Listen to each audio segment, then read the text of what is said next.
Hi there, welcome to another random short. I'm Miss Margaret, and we're going to talk about all things documentaries.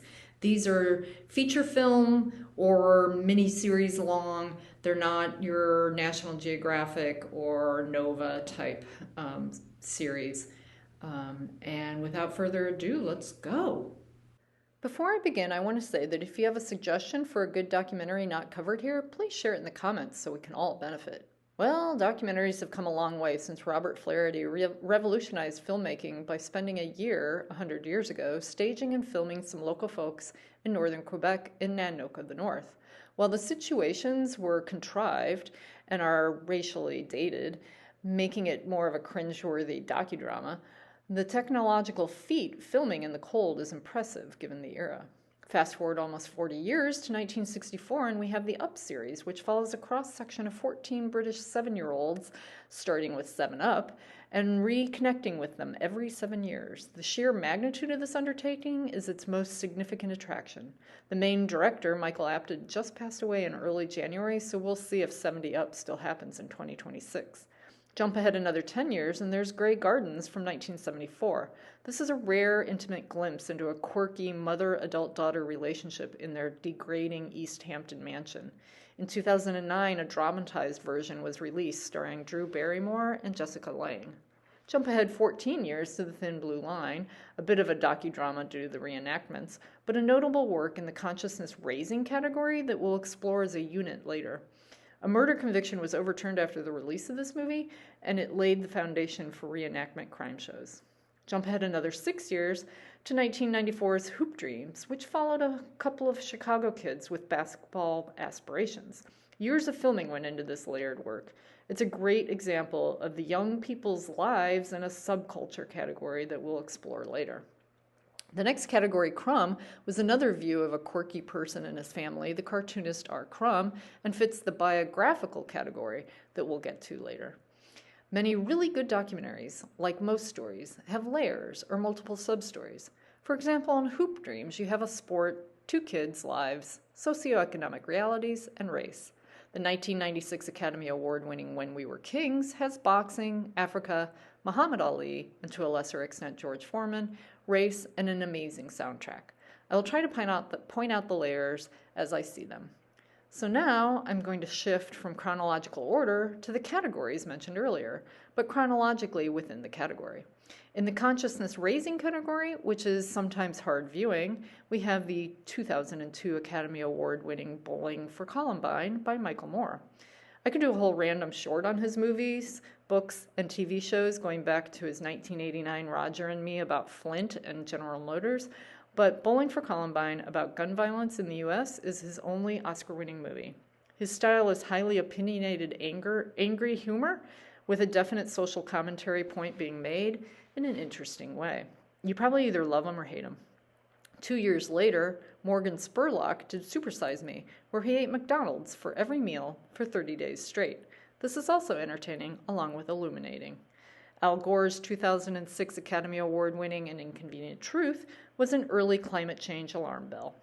A year later, Taxi to the Dark Side won the Academy Award as it explored torture and resulting deaths during the War on Terror. In 2009, The Cove exposed the Japanese fishing industry's mass killing of dolphins.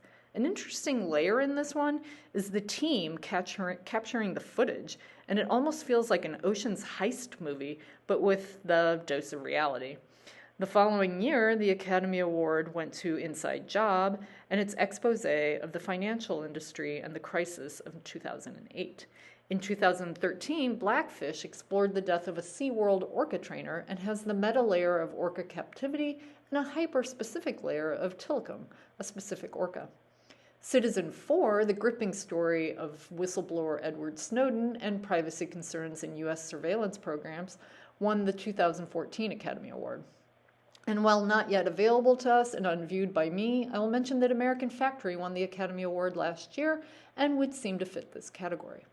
The next category I'll tackle is biography, where the main focus is one person, and a couple of these are lesser-known works that introduce you to new, interesting people. Rivers and Tides takes you into the world of Andy Goldsworthy's often transient art, and if you want more, there are various books of his art available too. Touch the Sound, which I just learned was by the same filmmaker as Rivers and Tides, is about Evelyn Glennie, a near-deaf percussionist. Grizzly Man is about Timothy Treadwell, the man who spent years visiting the bears of Katmai National Park and was eventually killed by a bear there. In 2008, Man on Wire won the Academy Award. It is the gripping story of Philippe Petit's 1974 high-wire walk between the Twin Towers in New York City. The 2012 Academy Award-winning Searching for Sugar Man might be my favorite viewing experience of the whole lot in all categories. It starts out as a story about Rodriguez, a little-known 1970s musician, and it does an incredibly satisfying deep dive on South Africa and a couple of superfans trying to uncover the mystery surrounding his death. I'll leave it at that. Trust me on this one.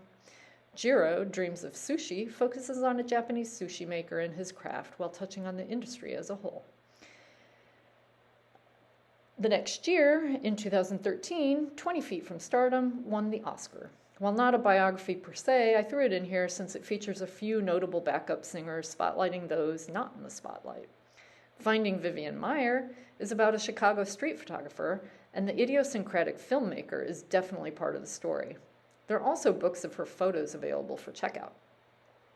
In 2015, Amy, the heartbreaking story of the talented singer Amy Winehouse, won the Academy Award. The following year, O.J. Made in America won the Academy also. It was a mini-series that took that extra film time, it's 7.5 hours long, I think, to give a thorough history of LA's policing and racial realities, OJ's personal history, and of course the murder trial and beyond. 2018 saw Free Solo win the Academy, as it followed Alex Honnold's climb of El Capitan. But it touches on relationships almost as much as on climbing. And the same year, Won't You Be My Neighbor gave us a much deeper understanding and appreciation for Mr. Rogers. The last category is the young people and subcultures. Spellbound follows some National Spelling Bee competitors. In 2011, Undefeated won the Academy Award. It follows some impoverished high school football players and their coach in Memphis. The same year, First Position followed 6 contestants in the competitive world of ballet. Lastly, Brooklyn Castle follows a competitive chess club in a New York inner-city school. The honorable mention for today is March of the Penguins, which won the Academy Award in 2005. For me, it is in a different category, nature, which has many more to be covered separately since they tend to be TV-length shows. All right, well, thanks for joining me today. I hope you found something in there that interests you and you can check out from the library. Thanks so much. Bye-bye.